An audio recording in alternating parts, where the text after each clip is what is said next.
One. Hey everyone, it's good to see you guys. I'm really excited today. I have a special guest. Her name is Jody Aman. She's a practicing psychotherapist who has worked with people, 35 people a week for the last 20 years in Rochester, New York. She got her master's in social work from Columbia University in 1996 and has studied and taught narrative therapy. She's focused on trauma and anxiety, but now she's moving more towards focusing on relationships. And her last best-selling book was called You Number One, Anxiety Zero, which shows readers how to win their life back from fear and panic and helping them find peace. Jody, I'm really excited to have you here. Thanks so much for taking some time and being here with us. It really means a lot. No problem. I'm glad to be here. So I wanted to have right now, Laura can't be here for the interview. Unfortunately, she had some other stuff come up last minute. But what we've really been doing for the last 2 months has been focusing on relationships. And I'm sure within your therapy practice, you've come up with that issue or that topic a lot. Can we talk a little bit about like codependent relationships and interdependent relationships and really the nature of relationship itself? Yeah, sure. I really feel like, codependence, this word codependence, because it was hooked to AA or alcoholism, it's kind of got a bad rap. It's literally, though, the word codependence is not a bad thing. It's just got a negative connotation just because the way we've used it in our culture. But humans are social beings. So we are interdependent. We are codependent, like synergistic in terms of how we relate to each other. Like we need other people, we need our community, we need our family. And so, but it's like we have this individualistic culture right now, and we value individualism and being really independent, and that's good for like sovereignty, like knowing your sovereign power and making your own choices and like, being comfortable with yourself in the world. But what's also happening is that we think that we have to be independent, and that's causing us to kind of isolate us from each other and not let people in. And, we're not a self in a vacuum. We're only a self in a relationship. We're only a person. Like we only see ourselves as how we're reflected off the people around us. That's really important, Jared, right? Because if you're with somebody who is not very nice to you, that reflects back, like that's how you see yourself then, right? And so if you're with people who lift you up, and so that's a good point going forward, is like being with people who see you, love you, lift you is really important to when we're making choices in relationships. Yeah, absolutely. There's this, Laura and I talk about mirror work and how a lot of the times people in our life can be reflections of how we're showing up or how we are in the relationship with ourselves. Yes, exactly. Like if we have issues, it'll show up all around us in all our relationships. But when I say that, I need to have a caveat, because people are going to hear that and think, oh, if people are mean to me, it's my fault. And that's not what I really mean. Of course we attract the people we think we're worth. And so there's part of it that's, and not setting limits with those people or allowing them to continue. Yes, we could take some responsibility and we could take some sovereignty, but it is not our fault that people are mean to us. Right. It's hard to separate that from people. It's very confusing to how to understand that, how to not blame yourself, but how you could take control without blaming yourself. That's a hard one. Yeah. I like that topic. Can we go a little bit deeper into that? Because I was actually just talking with a client the other day who she was in this relationship, and she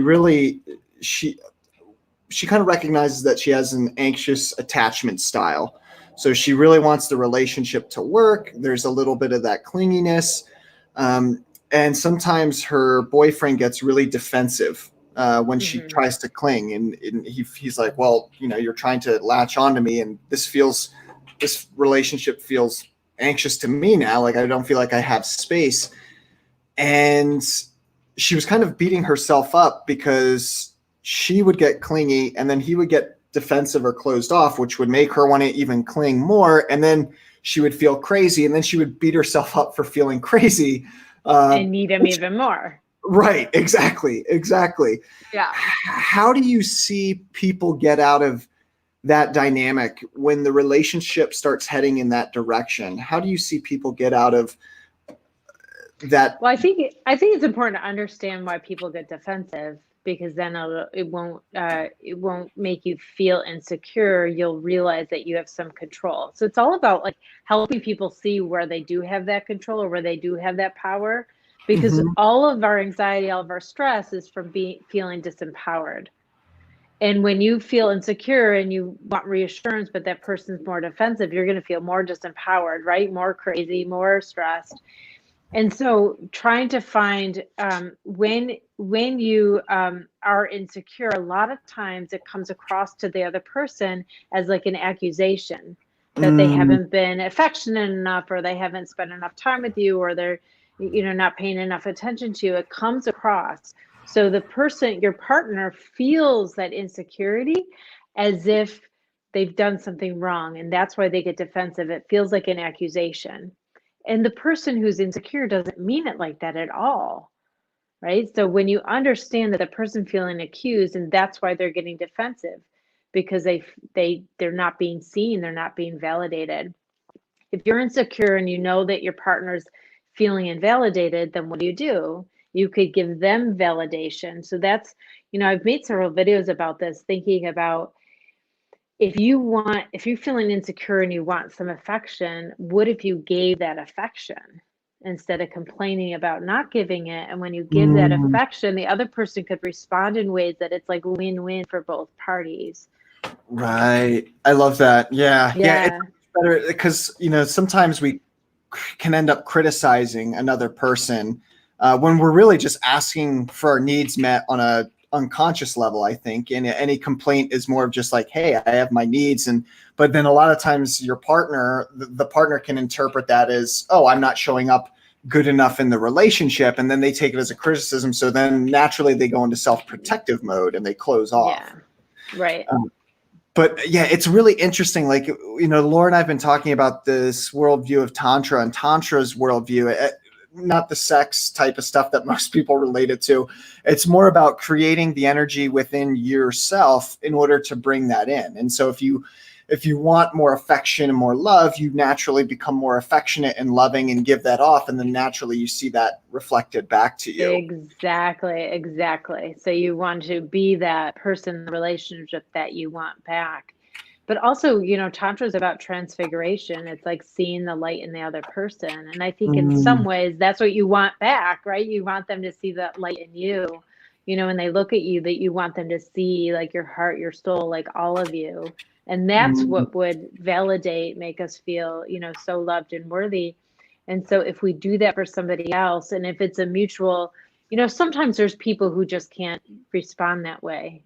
You have to know that too. All of this is a caveat. Anytime you're teaching about relationships, it all depends on so many different things. Because if you're not with a person who could meet you there mutually, or is as mature as you or whatever, then you could go till you're blue in the face and it would be one-sided and it doesn't serve you. So it's hard to find out like where are those red flags, where you have to know like, and then where are those people that will be able to meet you there, and when you're giving, it comes back like multifold back at you.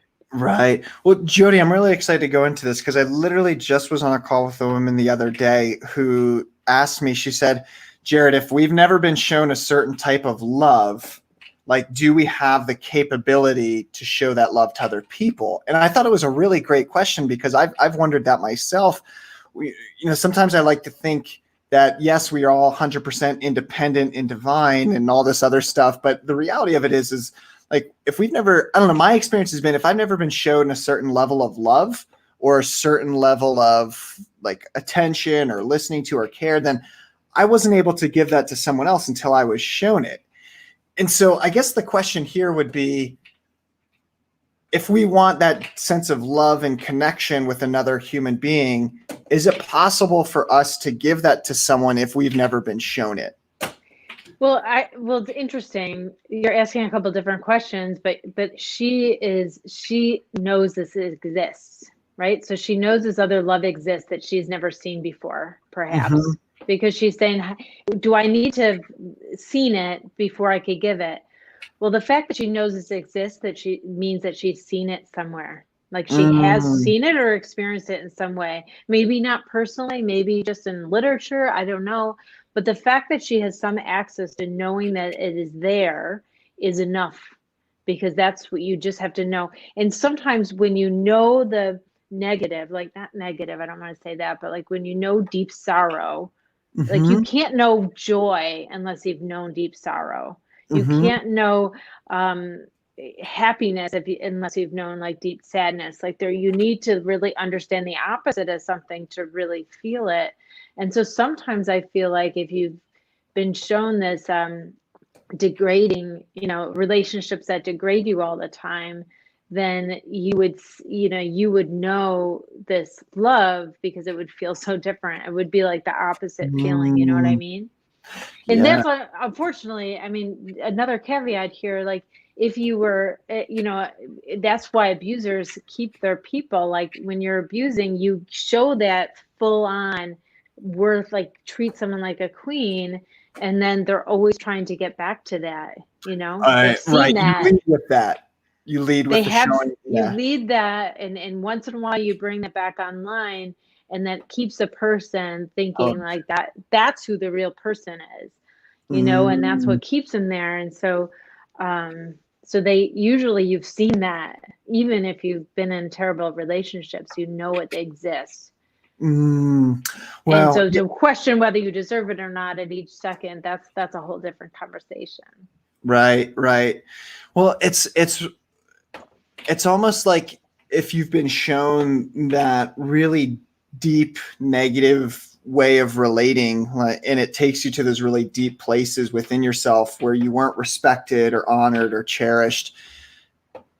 When you go to that deep level, it also like lets you know what's really important to you. Like I know for me in past relationships that I had where I wasn't shown that love and respect, I eventually got to a place where I was like, well, forget this. I'm not being loved. I'm not being cherished. I'm not being honored. And I refuse to not be respected in this way. Like when you experience those feelings of being in that relationship, it really helped me at least develop a value system of being honored and being respected, and giving that to other people. And if I'm not shown that, then I just like, okay, like I'm out, you know? Right, exactly. And there's one of those stories a lot of people say, if you've had that abuse, then you repeat it, but it's not really true. It's a very small percentage. So you could have, you talk to two brothers, and one, is in jail, and the father's in jail, and two brothers, one's in jail. It's like, why did you do what you did? Because I had this example. And you talk to the other brothers, why did you not do that? Oh, because I had the example. Right? You Yeah. could choose. But, really, like if you're talking about like alcoholism, it's a very small percentage. It's higher than the regular population percentage of children of alcoholics drink again, but it's like 17%. And maybe the regular population is less, but there's still like 80 something percent who don't, who are Mm, coming from that experience of having their parents drinking and deciding not to. It's a much higher percentage. And I think we don't recognize that very much, because mm, we're always looking for a deficit mentality, right? We're always looking for our negatives and what our inadequacies, and never really noticing like, that's pretty awesome. That's right. pretty awesome Yeah. to have that experience and be like, I don't want that for my kids. It's pretty awesome.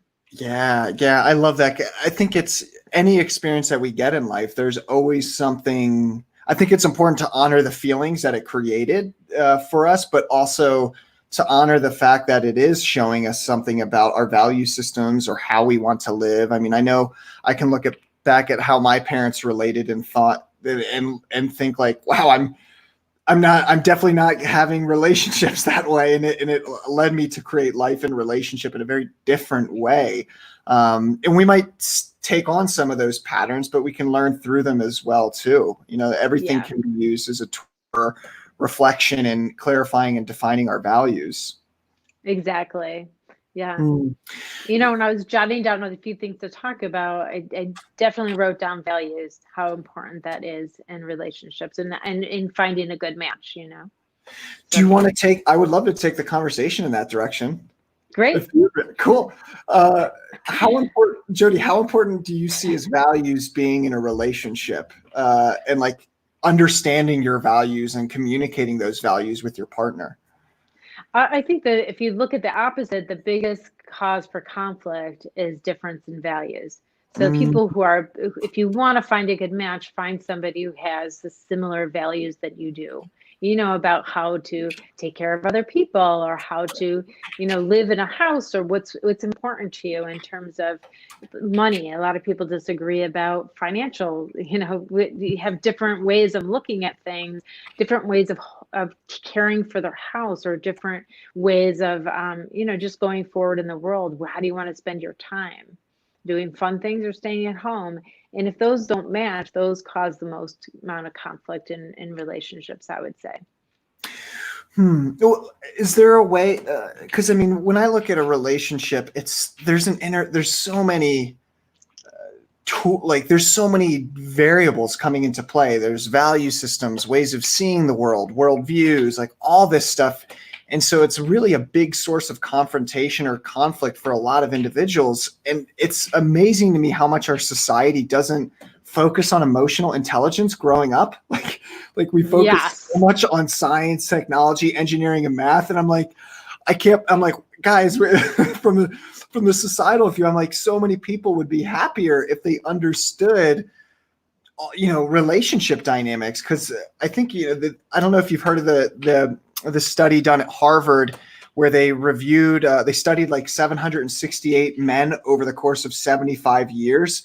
And all these men, because it started back in like the 20s, they only studied men because of sexism then, but they studied 768 men, and they found over the course of 75 plus years, all these men said that the most important thing to creating a happy life for yourself and finding contentment and peace was being a part of social community and being in healthy relationships. And these were men who were poor, who were rich, who had fame, who didn't have fame. Across the board, it was social community and emotional connection with another person. And like that to me is amazing, because our society has not adapted to that finding at all. I mean, I still Yeah, see and so that's many. not the only research. There's research projects all over with the same results, Jared. The Mm, same results is that relationship with social relationship and close relationships, like community and number one, the most important thing. And most wow. people come to counseling because problems in relationships. Most people commit suicide because problems in relationships. Mm, It is this is like the significant, like I said, we are a self in relationship. We're not a self in a vacuum. So our significant relationships, our closest relationships, are so important. They're witnesses of our lives. right. If we weren't witnessed, we'd be like untethered. It's very weird. Like isolation is very damaging to the human psyche. And so we have these significant relationships because, then we have a witness, like we matter, we mean something, we're seen. But of course, if these significant relationships are negative, either we don't have them because we're totally isolated, and they don't have to be romantic. Hmm. I'm not saying if you're single, you're not okay. They don't have to be romantic. You just have to have like a daily relationships with people, or else Hmm. that you feel so socially isolated, and we could get stuck in the negativity with that. But when we have significant relationships who lift us up, who love us, who really see us, our self-worth is online, our self-esteem is okay. We feel really grounded and solid. It's so important as humans. Mm, yeah, yeah. I love studying. I was an anthropology major in my undergrad, and I remember just studying some of the ways that I don't like. Primitive isn't the right word to use because they're totally not primitive. Um, tribes out in the Amazon and things like this, the way that they keep their tribe emotionally healthy. And a lot of the times it's like when someone's hurting emotionally or someone's wanting to, self-inflict harm upon themselves, they come together as a tribe and they like all place their hands on that individual. Like there's such a communal mindset in those tribal cultures that I think because of the way our society has evolved with technology and with there's a bunch of other things that we could go into, but just the way that we've evolved, we've kind of forgotten how important relationship is to living a healthy and happy life. Yeah, exactly. I mean, yeah, a communal culture and an individualistic culture, very different on the psyche. Mm, That those experiences are shared. The even the negative experience or war experiences, those experiences are shared. So it's not mm, an individual problem. And so in our individualistic culture, capitalism, postmodern culture is all individualistic, right? Western culture is, we're just ourselves and we're supposed to handle everything ourselves and we're supposed to do everything ourselves. And that's not really how humans are meant to work. It's right. only been like the last like 100, even our small households is hurting us. They've done studies, kids who have grandparents in their house do better on a lot of different factors. Like we even live with a smaller number of people. This is the Mm, first time in human history, right? In the last 50 years, this has really been a huge shift. Um, into more and more the individualistic culture instead of going the other way, and it's hurting our emotional intelligence and our ability to thrive. And that's why you see a lot of anxiety and depression increasing. Like mm, everyone's on SSRIs, and there's nothing right. wrong with that. It's a cultural issue, it's not an individual issue. But Right. yeah, and that's why I agree. I'm like, I teach people all the time how to have self-compassion. If we were taught that in middle school, it would save us so much suffering. It's so easy. It's so easy, but why aren't we just taught this in middle school, to have compassion for ourselves? And instead Yeah. we're encultured to look at our deficits and see what's wrong, and and focus on them. Right. And we're, I think just to add to that, Jody, I think we're encultured to look at our deficits and then actually get upset and angry at ourselves and judge those deficits as to Yeah, looking at them as, wow, what are these signs of what I'm missing in my life? It's like, exactly. I was just talking with my other sister the other day and she was going through some relationship issues.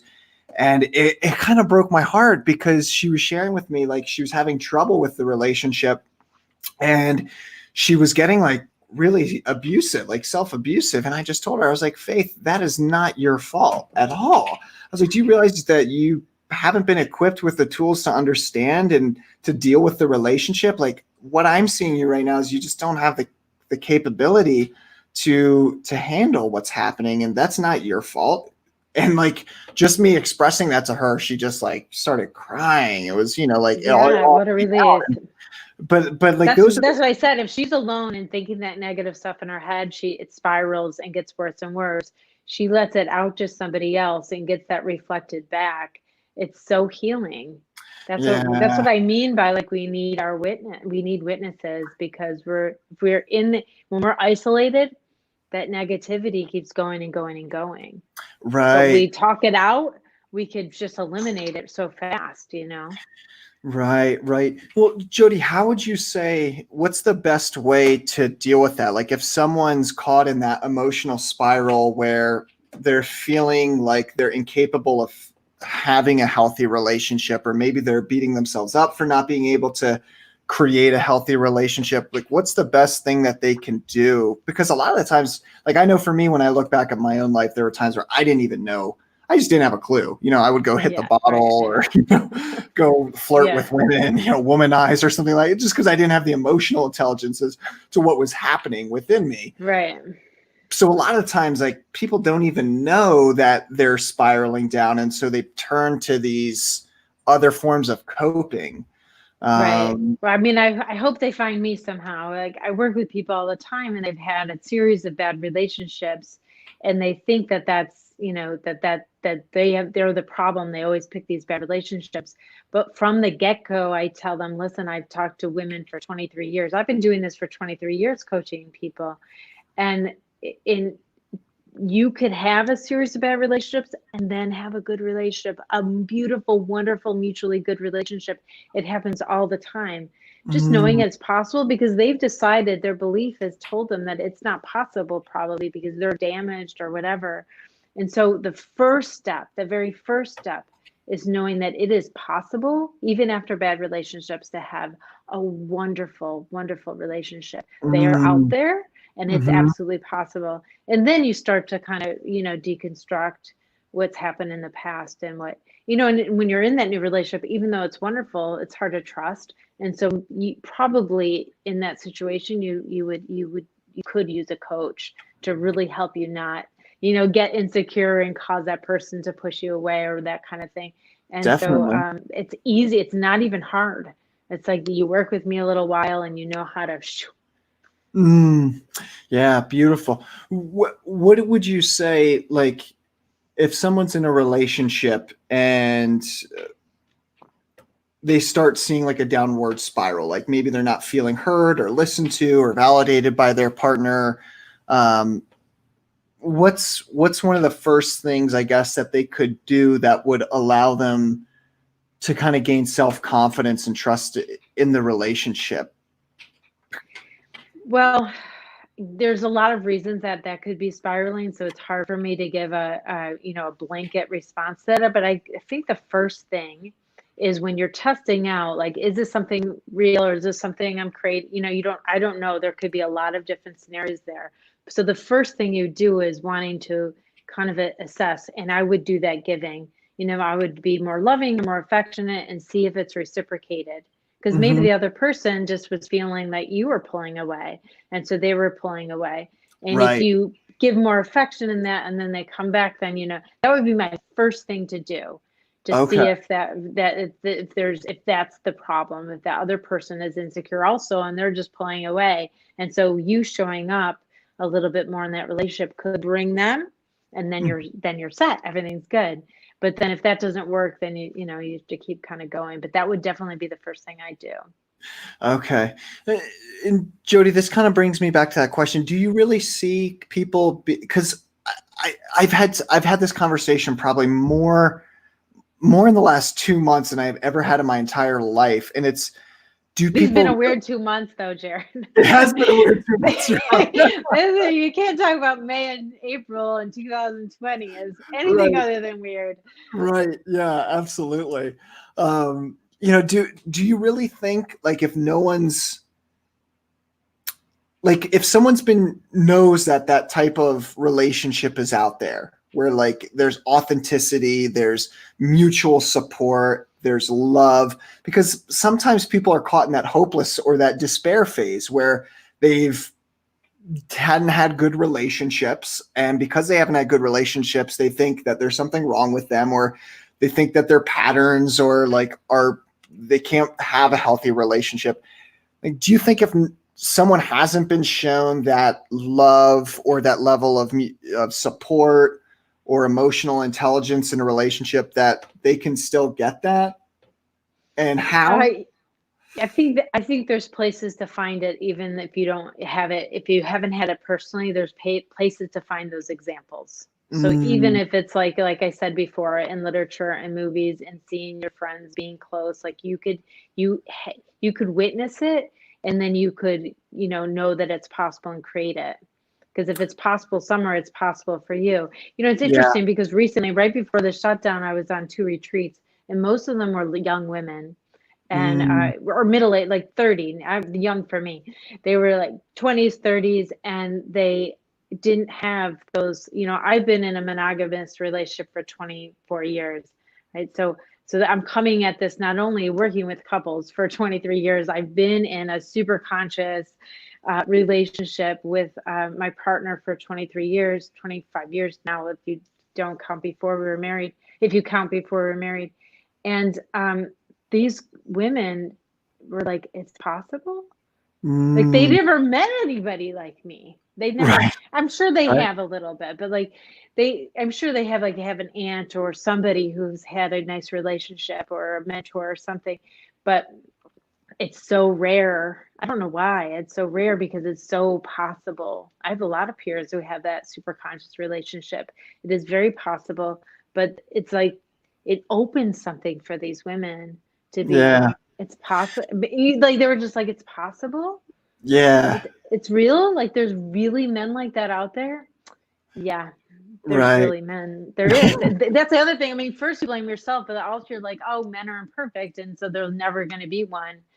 There are some that are super conscious and and really open and able to love, and able to put their Mm, ego aside and be in that partnership if you show up the same way, and give right. just as much. But it is possible, and I think that's the message that we have to get out there, and channels like your channel here is like, get that message out that it's so possible, because then we'll all look for it and be ready for it and call it in on both sides. Like Yeah. men and women have to watch this and know it's possible, and then they'll all show up for it.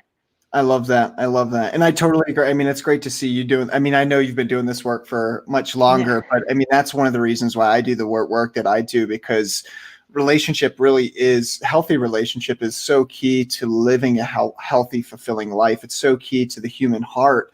And I think a lot, when I look back at my life, when I look back at some of the lives of my clients, I can see where they're just one, they're maybe they didn't have the skills or the know-how as to how to create that type of relationship or how to be that way. And that's, I think, a societal thing, like we talked about earlier in the interview, where society, we could definitely do a better job of preparing Yeah. our youth for that. I mean, especially when I look at my generation, I'm 30 years old, but a lot of the millennials, like, hookup culture seems to be like a really big thing. And I just see it as, it's heartbreaking, because it's like, well, you're trying to create all these physical connections with people, really trying to find a deeper emotional connection, and just not knowing that. And I've Yeah. known that probably since I was about 23. I remember I had the aha moment after I hooked up with a girl, and I just remember being like, that wasn't satisfying. What was that really about? And then, like, a voice came, and it's like, Jared, your heart wants a deeper connection. And I was like, oh my God, what is this? So but we're not really taught any of this growing up. And if we haven't had it modeled in our parents' relationships, and and we certainly don't have it modeled in media, because that's not what sells at all. I think Right. I think that this information and this work needs to get out into the world. And I love seeing channels like yours, like mine, like others, some of the other people that I've been interviewing, who are bringing in awareness to these higher level, not even higher level, I guess we could just say they're really actually the natural ways of relating. I think we've just gone so Yeah. far in the opposite direction as a culture. I think these narratives and these ways of relating are really important to bring awareness to. Yes, I do agree. I agree. It's like when you are in some drama relationship and caught up in it's like you're facing each other. And these super conscious relationships, like you're secure Mm-hmm. together and looking out into the world, kind of living your purpose and creating a new world that we need to create. And I think that's where we need to go in this future, really. With the Mm, couples who are, like sometimes there's addiction to the drama of it.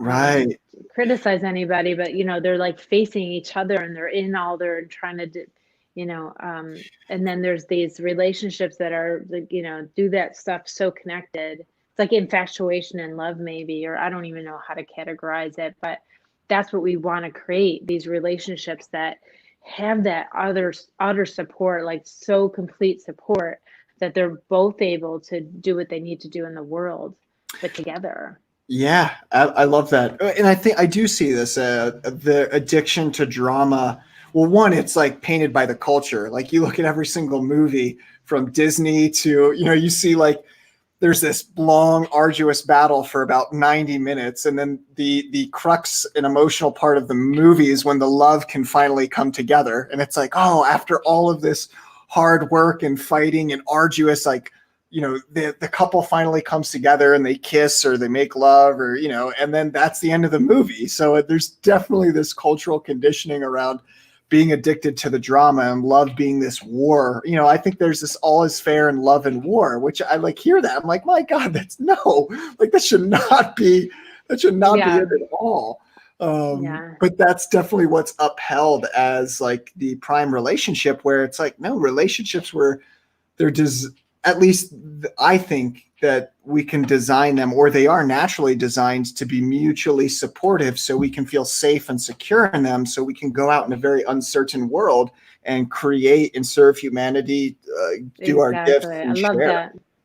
Yeah, I love that. And it's they are hard work. Like relationships are hard work, but they're so worth it because you get it back. You know, Right.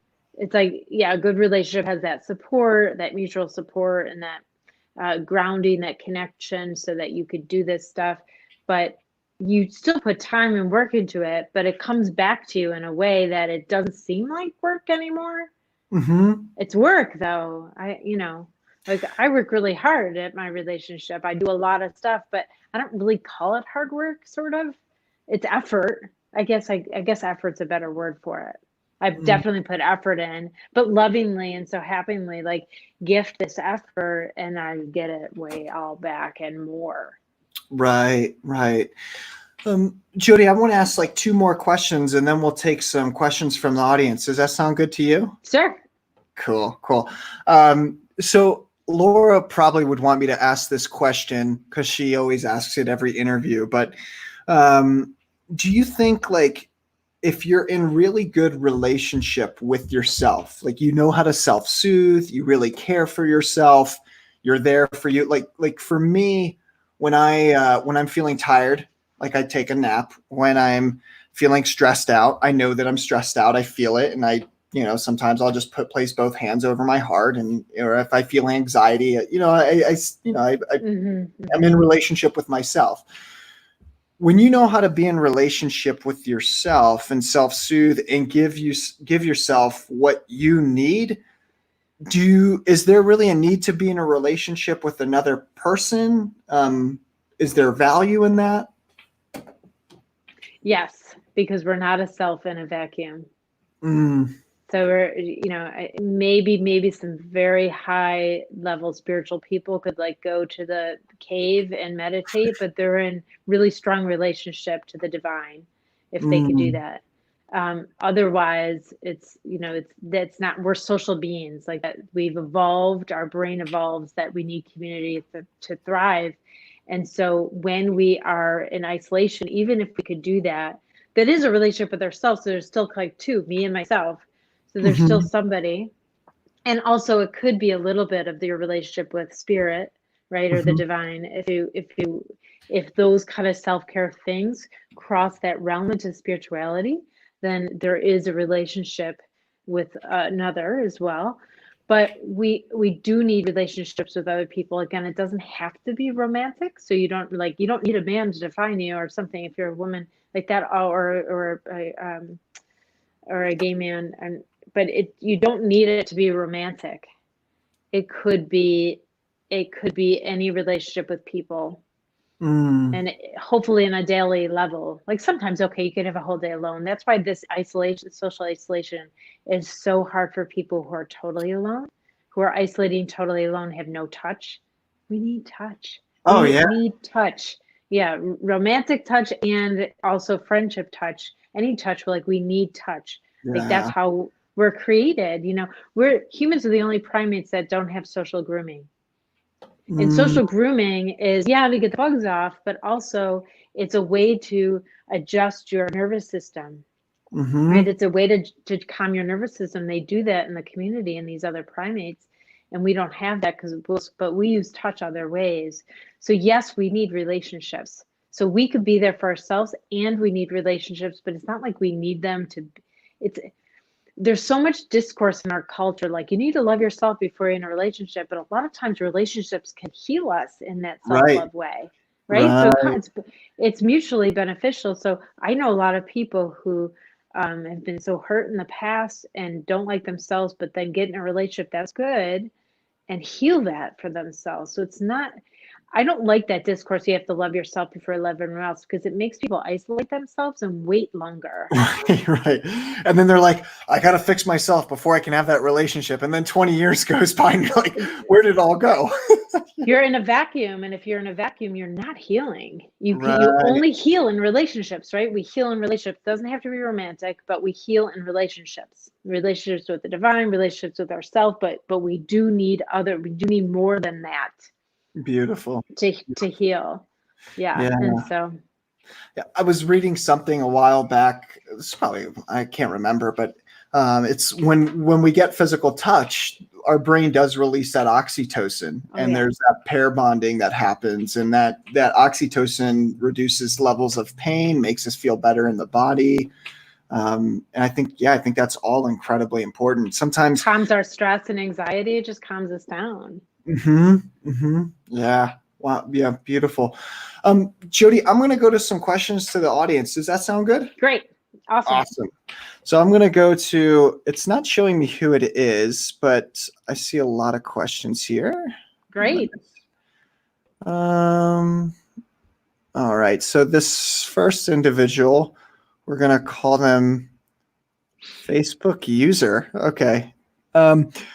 She says, when you say hard work in a partnership, what does it look like? An example of it would be great. So I guess sorry. Oh, no, that's fine. You can go. I would say, so I would make sure that, my partner's name's Ted. So I would make sure that Ted knows that I care about him. I'm thinking about him through the day. So it might be little sweet texts during the day, like I'm thinking about you or I miss you. I mean, we've been together 25 years. We still do that when we're at work. Now we're home together. So, we can look across the hallway at each other and be like, but at night, if I walk by, do you touch their shoulder, their arms, bend down and give him a kiss? Like if he's walking by my desk or I'm walking by his desk, we do those kind of things. We say thank you all the time. So see, it's effort and it's an extra step sort of, but it's not hard really. And excuse me for calling it hard. So when he makes dinner, I'm like, thank you so much. This is amazing. Thank you so much. I notice every little thing he does and say thank you for it. That's totally going to sustain him continuing to do it, right? Right. Anything Appreciation and acknowledgement. the same thing comes to me. Like we thank each other for the littlest things. We thank each other for every little tiny thing. And it's a magic. It's a magic that has made us so happy. We celebrate everything. When I do things during the day, I tell them the things I do. It's my way of kind of celebrating and having a witness to it, and vice versa.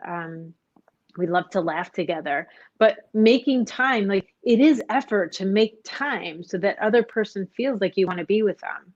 Watching the shows they want to watch instead of the ones you want to watch, even if you don't want to watch it. I like to walk early in the morning. He'd like to walk later in the morning. We compromise, those kind of things, like really simple, basic, practical stuff.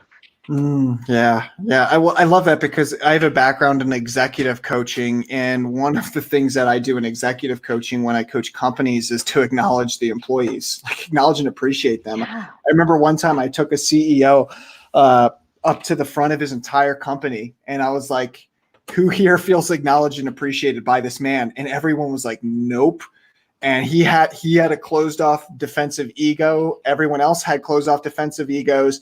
And so I had him open up his arms and palms, and every single employee went up to him and shared their true thoughts and feelings. And it was one of the most amazing things I've ever seen. But at the end of that, he appreciated them and they appreciated his struggle as well too. And the whole company was together and thrived more after that. And so it's really like appreciation and acknowledgement is so key, not even just in romantic relationship, but just in relationship in general. Exactly. I mean, that's the healing thing, right? So we age or we feel what damaged or whatever when we're not acknowledged, when we're invalidated, when we're dismissed. Those are the things that hurt us. And then, so the opposite of that, anything that makes us feel validated or worthy is going to lift us and heal us. And thank you. That's what I say when you're like at work and you have a really toxic person that works next to you or works in your office or something. That's where we start. We start by saying, "What if you just compliment like their earrings, like those little bits of you do an experiment and you could actually lift somebody out of that negativity. They desperately need some validation, that person, you know? So Yeah. yeah. Jody, there's a lot of other questions here, but I've Right. wanted to ask this question for really long, Okay. so I hope you can hear this. Um, I have this theory, and I could be completely wrong. I just want to hear your opinion on it. I have this theory that everyone who's out there in the world trying to do so much, like who's trying to accomplish so much, I have this thinking that it's just they've never been seen for who they really are. And there's this unconscious part of them who thinks that they want to do more and more and more just to be validated. And that means a part of them hasn't been validated. What are your thoughts on that? I think sometimes, yes, that's true. And then Yeah. sometimes people have worked through that, but they show up to serve and they just have a lot of energy to do that. And so Mm-hmm. it depends. So I think sometimes you see people that have just a lot of energy and are giving and are out there and they're okay. And then there's some people, and not that they're not okay, but there's some people that are really trying to fill something. And they're still in service and that's still in good ways, you know, but there's a probably there, you know, so there's a, it's not always the case of everybody who's, you know, famous, Mm-hmm. Okay. Yeah, that's if fair that enough. makes sense. Yeah, that Yeah, makes I mean, some people are really grounded in their stuff and they're doing that. Like if you think of like Jennifer Gardner, like you know, I use my intuition all the time. Jennifer Gardner feels really like grounded in her service. It doesn't feel like she does stuff just to get the attention, you know? Mm-hmm. Like she's really like making it, she's funny, it's just like a really grounded way to use her influence to help other people or serve other people. And it just feels very authentic and genuine. It doesn't feel like she's trying to earn her worth by doing that. You could Right. tell.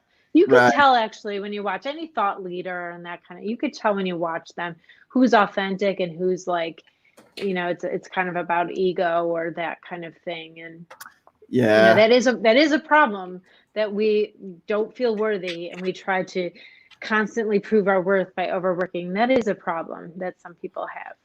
Right. Oh, it's definitely a problem that I used to have, and there's this great scale of burnout, and that's like I can't remember who the psychologist who did it, but the first thing is trying to prove oneself of worth in a new industry or job. It's like stage one of burnout. It's like trying to prove worth through performance and productivity. Yeah. And Uh, so I'm like that. Like I overgive and I'm out there and I do all this stuff. And I don't feel like that's what drives me to do it. So you know, I know that there's some people out there that it's not what drives them.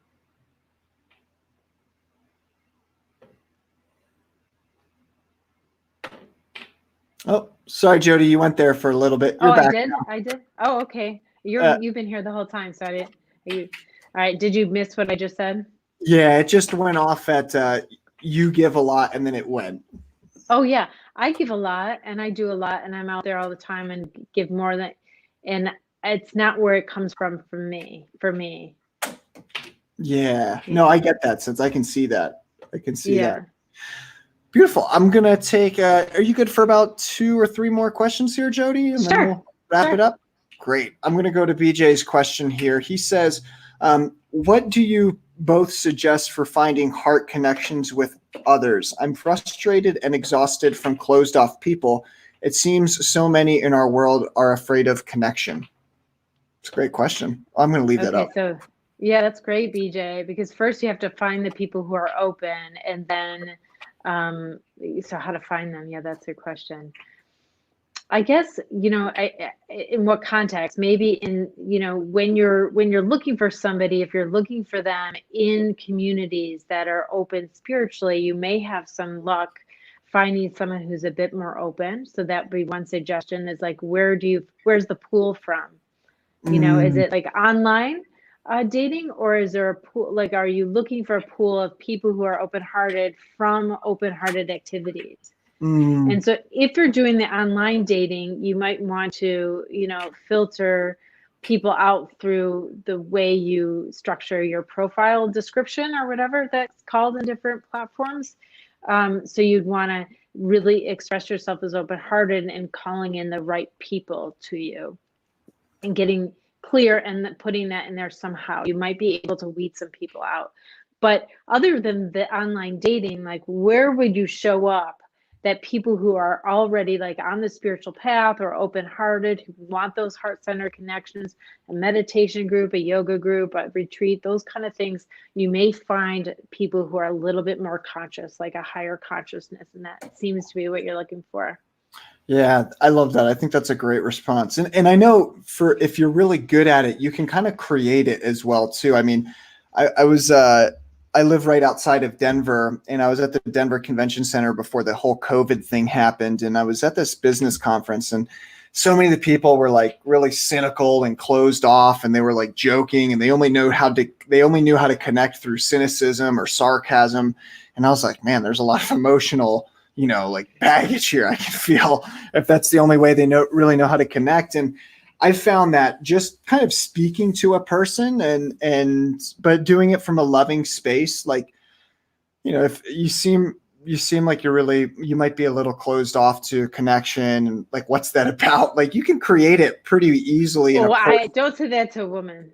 No. This is to a guy. Don't say that on a first date, BJ. Closed off. There's something going on. What's up with that? They'd be like, see ya. Yeah. Well, I mean, I guess it all depends on really. Right. I thought you were going to say, I listen, and, people feel loved when they're listened to. And so it helps them break down some of those defensive, walls that they have up. And so when they're really deeply listened to, or someone's really interested in what they're talking about, sometimes they bring the walls down, and they're able to kind of connect or be a little more present. Also, if people are interested in first dates out in nature, right now that's, I guess, where you're gonna have a first date, because you can't get inside anywhere with anybody. But because then you could really it's beautiful. Like, look at those trees. It's in those. It's contagious a bit. Like, seeing that positive out there, seeing the beauty. And if someone's picking up on that, that might be a good person, like, then you could kind of go further. And so I don't know, that's another tip, like first dates out in nature, where you're really, are they appreciating the beauty of that? Then that they're a little bit more open, because if you're in survival mode, you don't notice that stuff. You're in survival mode. Right. Yeah. Well, and usually I've noticed, Jody, too, is if a person's closed off, it's because they don't feel safe. And like that's exactly that's the least you can do, is just make them feel safe. And really, if I notice anyone's closed off, my first question comes to mind is, how can I make this person feel safe and secure? And it's usually asking a question, showing up in a certain way in our being state. And then when we show up in that being state, they naturally open up. Yeah.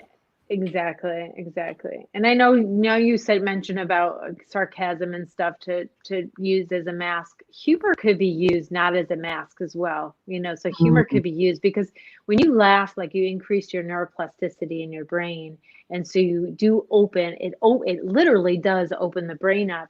And so I know a lot of times people use humor to kind of block stuff off, but sometimes humor, and a lot of times in my work with people, I use humor because it opens something in their mind, and they're able to change their beliefs a little bit. And so I love humor on dates. I love that. I think that's great. I know for me in my coaching, sometimes there'll be times where, like, a person gets triggered, and the best way that I've found to deal with the trigger is to use like a reflective humor back. And immediately it just like the ego kind of like it resets, so if there's that kickback of, if there's that kickback of defensive ego, then it's just, you can use humor to kind of deflect that, and it just kind of puts it aside. Exactly. Great. Well, Jody, I'm seeing here, is there any other questions that you have for Jody? Any other questions that you want to bring up, or any insights that you want to share? Give it a couple minutes here. Are they all men who are watching, or are they men and women? So I get a real perfect blend, about 45% of men, 55% of women. 75% of the people that I coach, though, are usually women. And that's probably because you were saying guys instead of it discludes women when you say that. Yeah, I know. That's some of my own speech that I got to work on. I know, you could work on it. Any other questions that you have for Jody? Everyone. Friends, everyone.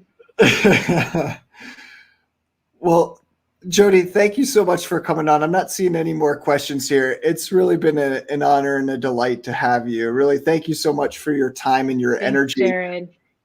I'm going to ask one more question here. This is my favorite question to ask that I always bring on at the end of every episode. If you were to beam up or go home or die or go wherever you go after this, what's one message that you would leave with humanity? What's like one last message that you'd want everyone to share and that you'd want to give out? I think that you're so much more awesome than you see right now. You're so much more incredible and have potential and have ability and power than you see. That's And you can see it if you wanted to. I mean, if you learned how. I love that. That's beautiful. Beautiful. Jody, do you have any programs or what are you doing right now for the public and where can people find you? Yeah, so I work one-on-one with couples and I work with individuals as well. So Jody Amen, it's Amen, by the way, jodyamen.com. And I work with individuals and couples, and I also train people on using their intuition, especially it's good for dating, using your intuition in relationships. So I do a live intuition group. I have an online program, but I do a live intuition group that I run for people. And that's so you could use me individually or in a group. Beautiful. And guys, if you want to check that out, just check out the YouTube description box right there. Her link is right there. You can go ahead and check all that out. Jody, thank you so much for coming on again. It really means a lot. We appreciate your time and your energy. Thanks so much, Jared. It was a blast. Beautiful. Guys, that's all we have for this time. I'm really excited. We'll continue the relationship series. Tomorrow we have Lisa coming on, Lisa Romano. She's another relationship coach. And Laura and I will also be doing live coaching later on in the week. If you want to check that out or sign up for that, just check out the description box below. The links are there as well. Have a great day, everyone, and I'll see you soon. Bye for now.